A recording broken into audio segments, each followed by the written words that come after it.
छाने छाने बदले तोहरो मिजाज रजऊ धोखेबाज रजऊ उड़नबाज रजऊ तोहरा आदत से हो जाइब नाराज रजऊ और मिजाज रजऊ धोखेबाज रजऊ।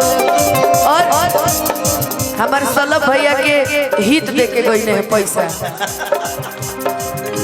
कौने विधायक जी की तरफ से, ये किसकी तरफ से? फिर आपकी राइटिंग बहुत खराब है भैया।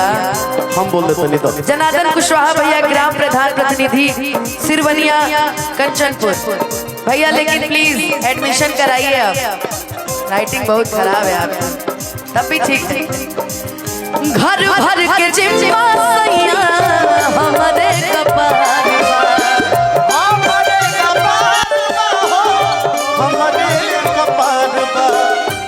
हमार हिलावा कहा गई सनी राजपूत जी देह में बदौर चढ़ल बुखार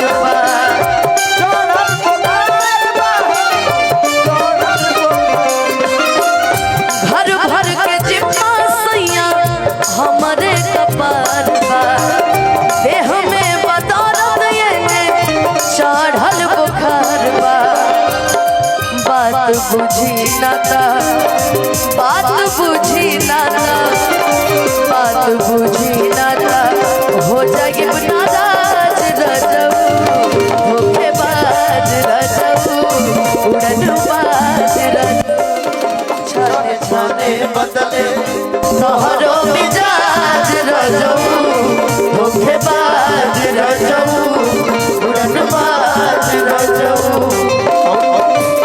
देखिए बीचन भैया आपकी तरफ से एक बार पुनः आ जाइए।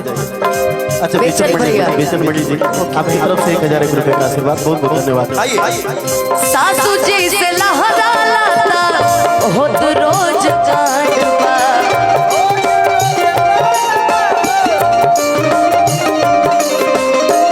पहलंगे पर बैठल बैठल पूरत डिमांड बा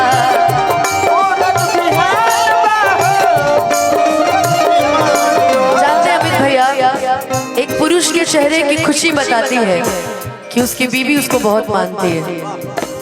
अगर व्यक्ति अगर खुश है, अब मैं कुंवारों की बात नहीं कर रही, मैं शादीशुदा की बात कर रही हूँ, जो अपने जीवन में खुश है मतलब उसका परिवार बहुत अच्छा है, अब वो अपने परिवार से बहुत खुश है।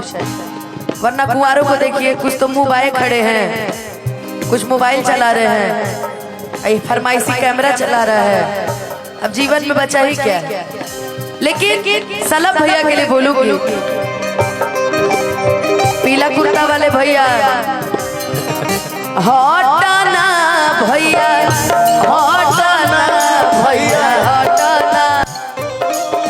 हेलो, मैं सलभ भैया के लिए कहूंगी, भैया आपके चेहरे की स्माइल बता रही है कि भौजाई आपको बड़े प्यार करती होंगी। वाकई एक कामयाब पुरुष के पीछे स्त्री का हाथ होता है, वो चाहे माँ हो, बहन हो, बेटी हो, पत्नी हो, सभी समान होते हैं। फिर से हटाएं लेकिन ना एगो एगो एगो दीदी जी आयल बने, वहाँ के स्वागत करता नहीं है। ब्लॉक प्रमुख कनकटा, ब्लॉक प्रमुख जी है, हाँ कनकटा बिंदा कुशवाहा जी। अच्छा कनकटा और मैं माई हुई है, आप सलभ भैया की बबनी है बेटी, ये ब्लैक वाली। हाँ। अच्छा सलभ भैया की बेटी है, I'm your बुआ। और दुर्गेश भैया को देख के एक बात हमके याद आ गई। कौन दुर्गेश भैया? अरे यार जितने लोगों को बोल रहा सबके बाल ही नहीं है सर में, सब टकले ही मिले हैं। मैं देख रही हूँ, नहीं बाबूजी आपकी बात नहीं कर रहे, लेकिन जहाँ भी देख रही हूँ ना अधिकतर टकले ही। ये देखो ये देखो, भरी जवानी में टकले हो गए बेचारे। तब हमके लगा तो गोलू के नहीं खुद के हुआ वत नहीं खे, ओकरा से सुंदर पूरा टीम में केहू नहीं खे, के हुआ वत नहीं खे, के हुआ वत नहीं खे, आदत से बाज रजऊ, धोखेबाज रजऊ, धोखेबाज रजऊ।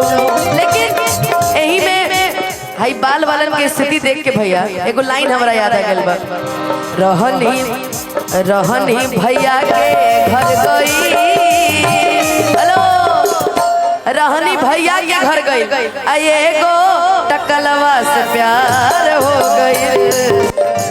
रहनी भैया के घर गई, आये गो टकलवा से लव हो गई। जब जैसे कि भाई, हेलो पगड़ी वाला भाई, हेलो मूछ वाला भाई, आपकी शादी हुई है? हाँ, इधर आओ, इधर आओ, इधर आओ। अगर आप कुंवारे हैं तो आप सिर्फ हमारे हैं। अरे हेलो अनुपमा जी, अभी न जाए छोड़ कर भी दिल भरा नहीं। हाँ, मैं गा देती हूँ। दीदी जी आशीर्वाद देने आई है होली में, लेकिन अभी मैं एक बात आपको बताऊंगी, मुझे भी दे दीजिए आशीर्वाद। बाप रे, फूलों से आज मैं इतना नहा ली हूँ ना। माननीय ब्लॉक प्रमुख बनकटा कि तोहरा गोरखो से तनिको न बाटे उको, हमारे सावरे पला हमें हीरो हैंडसम। कहा हमारा गाना में कहल भी गइल बा कि जवन बात बा सवर का मैं उगोर का करी, कि जवन बात बा सवर का मैं उगोर का करी, जवन को दिही अनहार वो अजोर का करे। बाकी भैया की फरमाइश एगो बात हाँ। कि गोरिया चांद के गोरिया नियन गोर बारू हो। आपका ध्यान किधर, अमित रजू किधर है? अरे मैं दिल से आपके पास, ऊपर भाई वाली फीलिंग आ जा रही है, कैसे देखूं मैं? मंच पे ये सब ना देखेंगे। आप ही तो शुरू में, आप ही ये शुरू में ही बोले मेरी छोटी प्यारी बहन आई है। अच्छा ठीक, चलिए, क्योंकि ये तो गीत है भरत जी का, बहुत अच्छा गीत है। हमें लग रहा है कि ऐसा केहू ना हो जो सुन ले के। कितना लोग गीत सुन ले, एक बार हाथ उठा के बता दीजिए। कि जवन गोरिया चांद, हम भी गा देंगे कि तोहर प्यार हकी पिपरा के भूत ए रानी हो तरत नहीं के। और देखिए बेचन मणि त्रिपाठी जी की तरफ से 1000 रुपए का आशीर्वाद। कि गोरिया चांद के गोरिया नियन गोर बारू हो, अतहर जोड़ केहू नहीं के बेजोड़ बारू हो, तुहर जोड़ केहू नहीं के बेजोड़ बारू हो। थोड़ा सा ख्याल भी रखना है, हमारे सांसद जी को जाना भी है, बहुत देर तक हमें समय दिए। हमें नहीं लगता है कोई नेता मंत्री इतना देर तक किसी कार्यक्रम में रुकते होंगे, पर ये परिवार है, भाई समान है, बेटे समान है। आप आज आए हैं तो जो भैया की फरमाइश हम उसी पे चलेंगे। यस और देखिए भैया, हेड राइटिंग सुधार के फिर से आया है विवेक यादव, भोलू भैया, जिला मंत्री भाजपा देवरिया। हेड राइटिंग सुधार के बहुत सुंदर, बहुत सुंदर। अभी ठीक था, ठीक है, एक बार और बोल दो। विवेक यादव जी, भोलू, जिला मंत्री भाजपा देवरिया। अभी आप सीधे इंटर में एडमिशन कराइए। अगर आप सबको बुरा न लगे तो ये जो लोग बैठे हैं मुस्कान एंड टीम की तरफ से किसी एक को मैं बुला लूं क्या? बुला ली, क्योंकि देखिए जहाँ जैसा तहाँ तैसा। ठीक ठीक ठीक। होली और भोजपुरी की ये एक तरीके से कहा जाता है ना, कलाकारी में ये भी एक कलाकारी है। एक लोग कोई एक लोग। अच्छा ओके, सॉरी गोलू, तुम भी उठ जाओ। एक बहुत अच्छा गीत की डिमांड मिल बा। और की याद आवेला पिछला होली, ये ऐसन पर्व हो राघवेंद्र भैया, ये ऐसन पर्व हो कि में जीजा साली के। ओके ओके ओके ओके ओके जी अनुपमा एक किताब गा दीजिए। अच्छा मैं गा देती हूँ। अनुपमा जी आपका एक गाना बहुत हिट है, छने छने बदले में।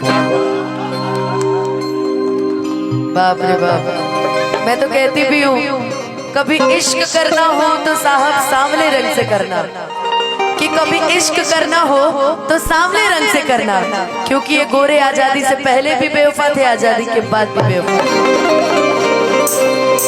मेरा स्किल है। इसी पे जख्मी भैया ने एक लाइन लिखा था कि तहरा गोरा को से एक सखी अपना पिया के बखान करता रही कि हमार मर्दा बहुत गोरा, गोलुआ लिखा तो पे हम कहने